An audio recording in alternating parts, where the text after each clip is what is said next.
Alors quand je vous ai dit que le match allait être malheureusement postposé entre le Bearscott et Moucron, j'avais promis à tous les fans de Moucron qu'il fallait malgré tout rester devant votre écran, puisqu'il y aurait le match postposé de la semaine dernière. Et bien si on le jouait maintenant, Xavier. Bonne idée ça, bonne idée. Et je dis pas du tout ça parce qu'on est obligé de le commenter maintenant, hein, pas du tout, à aucun moment. Moucron va jouer contre le Cercle de Bruges dans cette toute nouvelle confrontation de match postposé, on vous l'a dit, de la journée précédente. Moucron justement, qui est un bon joueur, vice-champion de Belgique, mais pour le moment les résultats c'est pas forcément top, il a seulement 13 points. En face de lui il y a le Cercle de Bruges qui avec 5 points, il a pris une première victoire contre Waasland Beveren, donc il en a 8. De manière générale c'est deux joueurs qui doivent absolument prendre les 3 points s'ils veulent rêver de top 8. Donc je pense que les deux joueurs vont vouloir prendre le jeu à leur compte pour aller chercher la victoire. Pour le Cercle de Bruges, c'est quasiment impossible. Il va falloir gagner tous les matchs à partir de maintenant. Dont celui-ci. Dont celui-ci. Donc il n'y a même plus de droit à l'erreur pour Nicolas Poulain. Face à lui, ça va être compliqué, on peut le dire. Rego a un style de jeu qui risque peut-être d'avoir quelques mini-difficultés face à lui, face à un joueur comme Nicolas Poulain. Mais malgré tout, il part largement favori. Il nous a montré de très très belles choses tout au long de cette compétition et il risque de continuer de la même manière dans ce match. Ouais, c'est vrai. Donc, c'est vrai que j'ai quand même hâte de voir ce match parce que, comme je l'ai dit, les deux joueurs doivent gagner. On va voir un petit peu le spectacle qu'ils peuvent nous proposer. Les petits changements tactiques qui vont être proposés là en l'occurrence notamment par Rego du côté du Cercle de Bruges, ça a déjà été fait. Un moment qui est peut-être aussi toujours, on n'en parle pas assez, ce petit moment, toi qui as déjà eu l'occasion de faire des compétitions plus en tant qu'influenceur mais de manière générale, le petit moment juste avant un match où on fait les changements tactiques, est-ce que c'est pas stressant? Un petit peu, parce que de manière générale tu te dis est-ce que je fais les bons changements, est-ce que je n'oublie rien, tout ça. Après à partir du moment où tu es professionnel, normalement tu dois passer au-dessus de ça, mais c'est vrai que c'est le petit moment, on va dire, pas de stress, mais où tu dois vraiment te mettre dans ta bulle et rentrer dans ton match. On le rappelle, hein, évidemment, celui que vous entendez ici, c'est ni plus ni moins que Xavier Easy, le fondateur du plus grand site belge lié à FIFA. Ce n'est pas rien quand même d'avoir une analyse comme ça à mes côtés pour chaque confrontation. Merci Guillaume. De rien, avec plaisir. Ça fera 20 €. Lancement de ce match. Bientôt, on espère. On change la formation en ultra défensif pour Ego. Voir ce qui va être disponible, ce qui va être possible. 4-2-2-2 en stratégie offensive. Ça me rappelle Abdoulaye en début de compétition. C'est une formation qui fonctionne quand même pas trop mal sur FIFA 21 de manière générale. Même si on la voit pas tout le temps. Mais c'est vrai qu'offensivement, ça ressemble. En fait, tu gardes un style de jeu assez similaire au 4-4-2, sauf que tu es quand même beaucoup plus offensif. Et tes deux latéraux rentrent un petit peu plus dans l'axe. Donc c'est vrai que quand tu es habitué à jouer en 4-4-2, le 4-2-2-2 c'est un bon compromis. Concrètement, là, moi, d'un point de vue peut-être un petit peu moins expert, j'ai juste l'impression que les ailiers montent. Il y a d'autres différences en fait, ils montent, mais ils sont aussi un peu plus dans l'axe. Voilà. C'est pour ça que officiellement, ils portent le nom de milieu offensif. Ok, je comprends, tout à fait. Allez, le petit moment à l'époque, c'était si bien. Je le rappelle, je vous en ai parlé il y a 2-3 journées, je pense. Sur un FIFA, je ne saurais plus vous dire lequel. C'était dans des favelas, cette petite période. On voyait, il y avait peut-être un drapeau brésilien, je me rappelle encore, avec Ronaldinho. Est-ce que tu as joué à l'époque le 11 des légendes? Oui. Tu te souviens de ça? Ah, c'était extraordinaire. Mais il existe toujours, hein. Il existe toujours? Ah, je croyais qu'il avait disparu. Ah, trop bien, excellent. C'était vraiment les meilleurs joueurs qu'on pouvait trouver. Et on le faisait affronter à la sélection mondiale, si je me trompe pas, au niveau du nom. Où il y avait les meilleurs joueurs internationaux en dehors des légendes. Fameuse époque. Oko vient chercher Serrani. Pour Oko de nouveau. Tabekou et Moucron qui va lancer cet engagement très tranquillement dans ce match face au Cercle de Bruges. Un petit pronostic, Xavier? Même si tu l'as un petit peu induit. Moi je pense, normalement Moucron devrait s'imposer, mais je serais pas surpris de voir un match nul. Un match nul paraît tout à fait plausible. Belle récupération déjà du Cercle qui se relance immédiatement. Kanouté pour bien le connaître. La première profondeur qui arrive dans les pieds de Summers. Et finalement récupéré par Agozoul. On tente déjà un jeu plutôt agressif des deux côtés. Ça se voit directement. On a certes pas mal de récupération, pas mal de pertes de balles, mais c'est lié à cette volonté de jouer vite. Nioere. Oko. Nioere d'Acosta. Je me demandais est-ce qu'on retourne vers Nioere? Pas du tout. Et c'est peut-être pas la passe qu'on voulait donner ici du côté de Moucron. Tabekou. Tabekou, changement d'aile avec Nioere qui lance un profondeur pour Xanas. Qu'est-ce qu'il est important, Didion! Oh là, Didion qui se couche très très bien pour reprendre ce ballon. Oui, on a déjà vu des genres de phases un petit peu similaires où le gardien repousse le ballon. Heureusement que là, il l'a capté. Oui, absolument, et pourtant ça s'est joué de très très peu. On est content d'avoir un grand gardien dans ce genre de situation. Alors ça va revenir à Nuno da Costa Coqueron. Oh, magnifique de la part de Nioeri qui prend de la vitesse. Attention au défenseur qui reste. Marcelin, Marcelin, mesdames et messieurs. Cette action est totalement perdue, mais c'était très bien joué de la part de Rego. Justement, on avait anticipé la passe du côté du cercle de Bruges. On avait laissé le tout droit tout à fait ouvert. Oui. On en a profité, on a continué sa course. Et finalement, on finit par tirer et être arrêté par Marcelin après cette fin de frappe qui avait effacé le gardien adverse. Et attention, non, ça va être récupéré par Onana. Première action très très très dangereuse pour Moucron. Nioré pour Oko. Cherchant Tabekou sur les droites, qui prend de la vitesse. Attention, face à Vitinho. Et non, Vitinho va perdre ce ballon immédiatement. Da Silva. Moussaba, Kanouté à droite peut-être, et non, on va pas donner cette passe, cette profondeur qui était disponible sur la droite, elle sera faite un peu plus tard, là vers Somers. Kanouté, Moussaba, Ugbo, Moussaba, pas mal, on rejoue vers Ugbo, il y a peut-être une opportunité de tirer le premier poteau, ça va être compliqué, la passe en retrait, et le but de Moussaba, très bien vu de la part du cercle de Bruges, un peu à l'inverse de l'occasion précédente. Oui. Cette fois-ci on a décidé de faire la passe et ça a été payant. Moi, c'est vrai que voilà. Au dernier moment, après il se retrouve tout seul, même si on. J'ai cru quand même que Moucron aurait un peu de chance et que le gardien arrivera à la dévier, mais apparemment non. Ah, le gardien de but pourtant était très très très Ouais, il est revenu vite solide, sur sa ligne et il a vite plongé, mais c'était insuffisant. Oui, et ça prouve également de la précision parce que si on avait tiré au centre, c'était pas Oui. dedans. C'est vrai. Oko pour Tabekou, 1-0 pour l'instant pour les cercles de Bruges. Mais n'oublions pas ce dont je vous parle depuis maintenant si longtemps, le fameux instant Rego qui arrivera à la 80e. Il ne faut jamais considérer que mener Rego c'est l'emporter.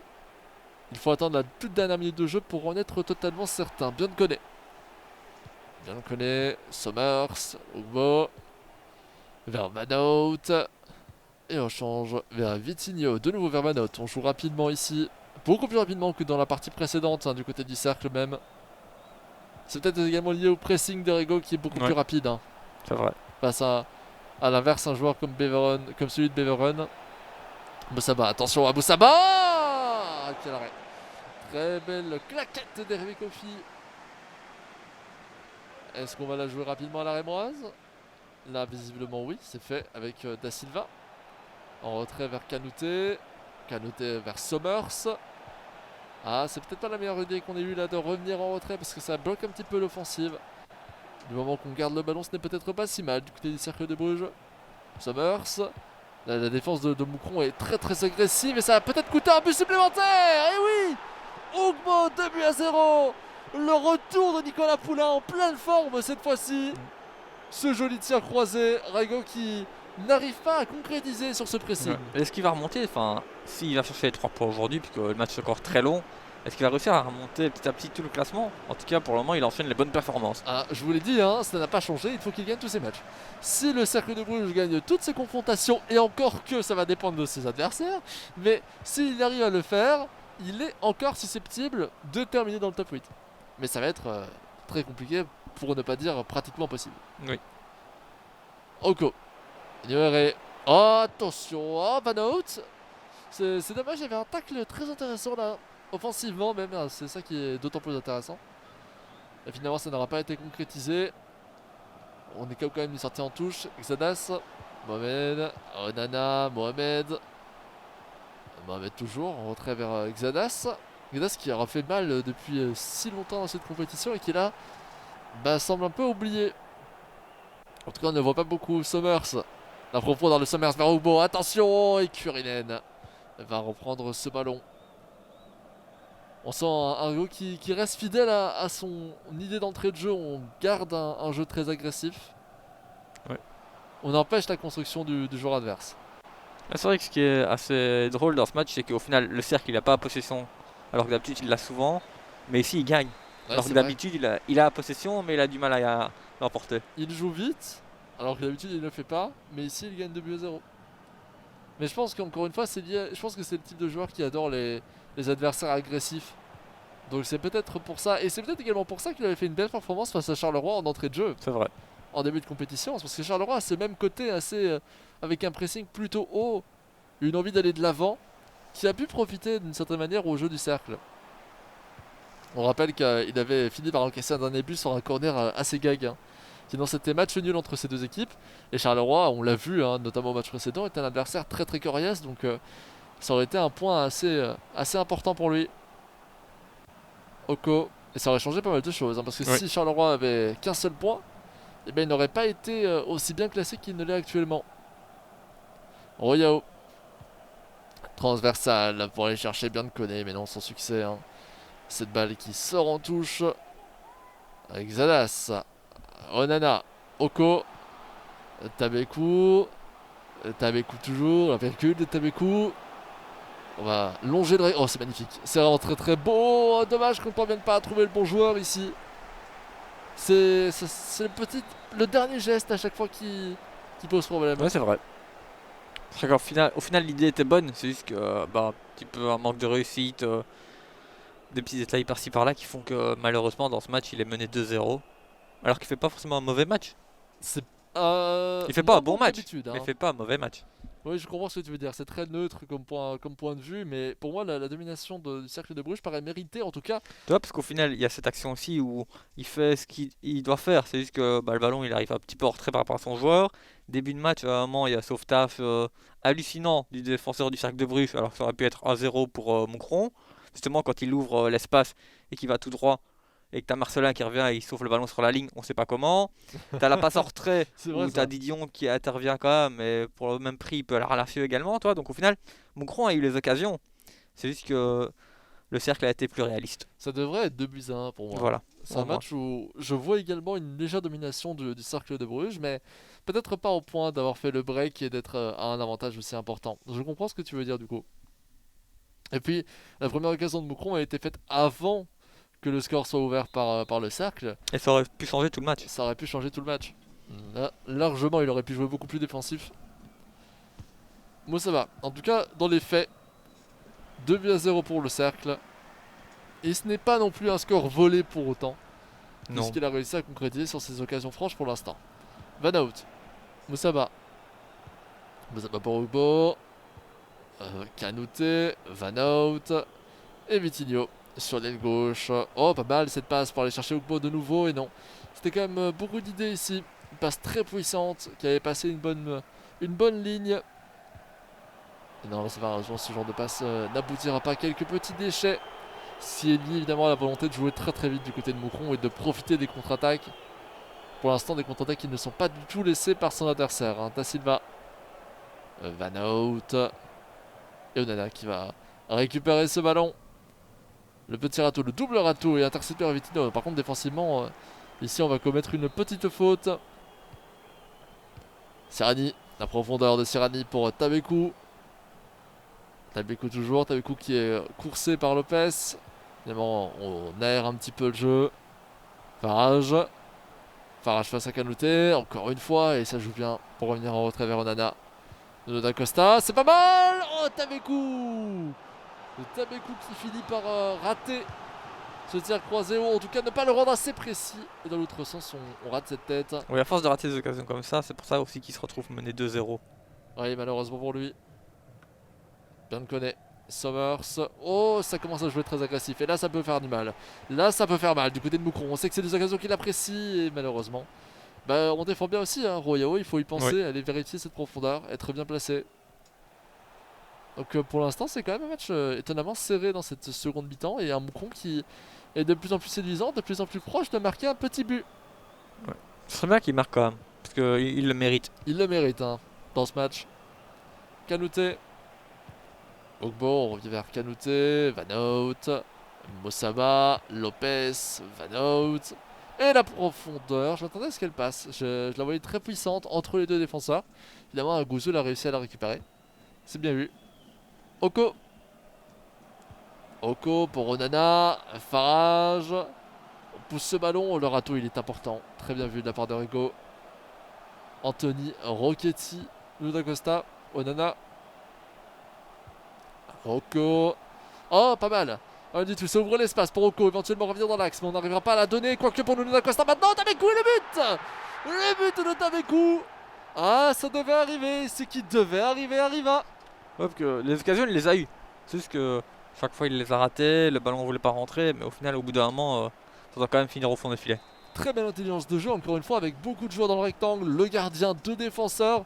Réussir à trouver le bon attaquant, celui qui était le plus démarqué, dans une surface très très très moindre. Très bien vu de la part de Moukon qui remonte dans ce match. Et le cercle qu'on ne voit plus trop. Hein. Non.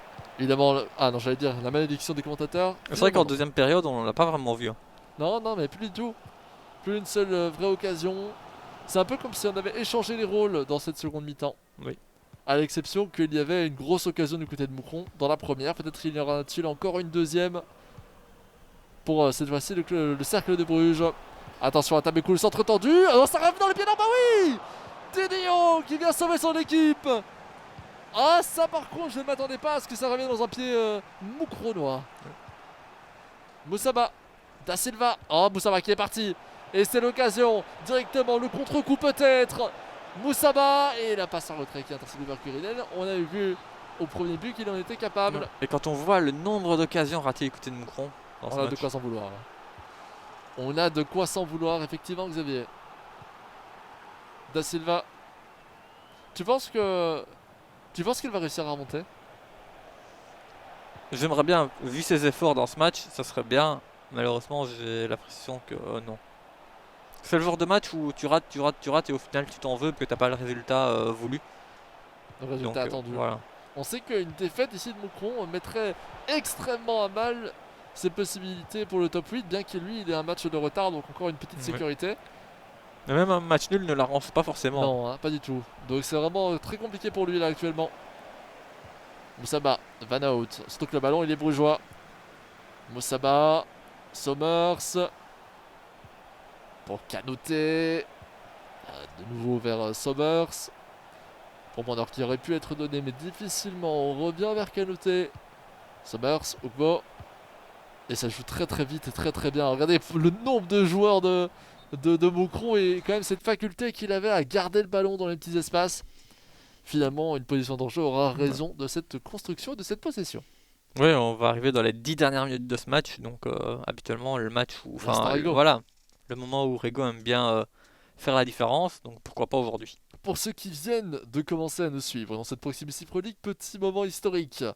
Il faut savoir que Anthony Rocchetti, le joueur de Moucron, a cette tendance assez folle à marquer toujours un voire deux buts durant les 10 dernières minutes de jeu. Surtout lorsqu'il est mené que d'un seul but.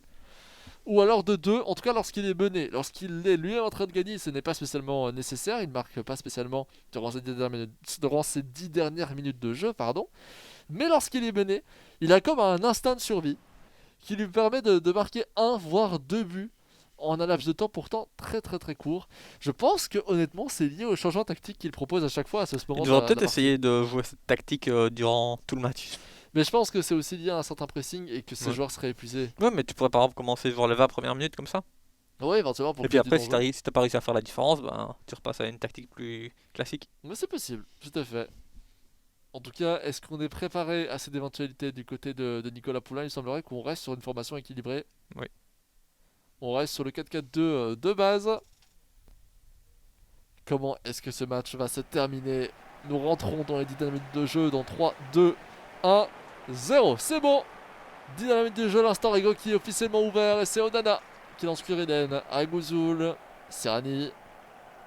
Serrani toujours, le petit râteau. On va chercher Onana. Et du côté du cercle des Bruges, regardez la défense. Ils sont tous en défense. Et attention, l'instant Rego. L'instant Rego. L'instant Rego, 2-2. Ça s'est fait en une vitesse absolument incroyable. Je me suis même posé la question comment ça a été possible. Ouais. Et maintenant il va peut-être aller faire 2-3. Ah c'est fou, j'ai vu 5 défenseurs et puis j'en ai plus vu aucun. Voilà. En une seule passe. J'étais absolument pas préparé à l'idée qu'on marque sur une occasion aussi simple en apparence. 2-2. Moukon qui revient au score. Et ce n'est pas terminé. Ce n'est évidemment pas terminé. L'instant Rego ne s'est terminé qu'à 90e et plus. Au moment du coup de sifflet final. Marcelin. Kanouté. Biancone. Otic. Kidenkei pour Kanouté. Attention à la profondeur au milieu. Oh, dommage qu'on n'ait pas vu celle-ci. C'était l'occasion d'aller marquer un but. Van Out. Oh, il y en a une autre. Oh, on n'en donne pas. Otic. Otic sur les droites, revient en retrait vers Biancone. Au moins on garde ce ballon, on gagne du temps pour avoir la dernière occasion franche de ce match. Moussaba, Biancone. Et on revient en retrait vers Kanouté pour aller chercher Van Hout. Ça va retrait vers Hazard. Hazard pour Denke maintenant. Attention, attention, à Gouzoul. Ça va rentrer peut-être. Non, oui, non. Non, non, c'est bon. C'est récupéré par Boucron. Oh, c'est encore fait peur là, le cercle de Bruges très dominant. Et attention à la profondeur. La profondeur pour Nuno da Costa. Face à Royao. La passe en retrait pour aller chercher. Bah oui, peut-être pour aller chercher maintenant Farage. Farage, le tir de Farage. Arrêtez par Biancone. Et on garde le ballon. La balle revient dans les pieds de Boucronois. Farage. Encore une fois peut-être. Et non, cette passe malheureusement sera arrêtée. On va dégager ce ballon. Et siffler la fin de ce match. 2-2 entre Moucron et le cercle de Bruges. L'instant Igor a encore frappé. Mais très belle résistance de la part du cercle. Au final, au vu du match, je pense que c'est quand même un score plus ou moins logique. Hein. Un match nul. C'est vrai, mais est-ce un score voulu? Non, je pense pas. Après, Régor revient de loin. Donc je pense qu'il peut, même s'il voulait l'emporter avant le match, je pense qu'au vu du déroulement, je pense qu'il peut s'estimer heureux avec quand même un point. Ouais, c'est vrai. Au final, le match nul pourrait être vu comme une bonne opération dans ce sens, mais malgré tout, je pense que ça va pas passer. Ah non, c'est sûr. C'est très compliqué, ça va devenir en tout cas très compliqué d'encore espérer atteindre ce top 8 du côté de Moucron. Pour le cercle de Bruges, on vous l'avait annoncé, Ouais. je pense qu'on peut maintenant dire que le cercle de Bruges ne fera pas partie du top 8 final mathématiquement. C'est toujours possible, mais il va falloir un concours de circonstances. Autant jouer au loto à ce stade. Ça va peut-être. Même en cas de nombreuses victoires du cercle de Bruges, ce qu'évidemment on lui souhaite, mais ça va devenir très très complexe. En tout cas, un très très beau match. Oui. Et d'ailleurs, des beaux matchs, on en a eu pas mal. Hein. Si on revoit d'ailleurs le tableau des résultats, le tableau des scores jusque maintenant, vous ne voyez pas le match qui vient d'être joué, vu que c'est un match qui avait été postposé de la journée précédente. Mais comme vous pouvez le voir, ça s'est terminé sur 2-2 entre ces deux équipes. Et puis l'ensemble des matchs déjà joués dans ce match des 11, correspondant au match des 28 au sein de la Pro League. Notamment cette victoire 6-2 de Charleroi face à Genk, un match vraiment très très beau qu'on vous invite à aller revoir sur YouTube si ce n'est pas déjà fait. Et puis d'autres scores tout aussi intéressants, vous le voyez tout en bas. Le Classico qu'on attend avec grande impatience, Nord de Liège contre Anderlecht. Et puis avant cela, deux matchs qui vont être assez intéressants, notamment Louvain-Antwerp, un match qui s'annonce très équilibré. Et Saint-Tropez peut-être un petit peu moins équilibré. Un peu moins équilibré, mais justement, on sait que Penn il peut mettre en difficulté un peu tout le monde des fois, donc pourquoi pas. Le joueur piège, on l'appelle comme ça, vraiment c'est un grand piège de se dire que Penn est en dessous au classement général, qu'il va être facile à battre. Pas du tout, c'est vraiment très très difficile. Voilà, et bien rentrons dans ces capsules, rentrons dans nos capsules habituelles, toujours sur Kylie, le joueur d'Ostende. On apprend un petit peu plus sur lui, sur son jeu, sur sa manière d'être également. Et puis, je n'ai rien d'autre à dire que de vous laisser écouter. Attention quand même que si vous êtes sur YouTube, vous avez une vidéo complète avec l'ensemble des capsules réunies en dessous vidéo. Si vous avez loupé les capsules précédentes, c'est la même chose, direction YouTube, pour aller voir tout cela. C'est important, c'est intéressant. Et puis, la même chose pour tous les autres joueurs qui ont déjà été vus durant les journées précédentes. Bref, on écoute Kylie, c'est maintenant.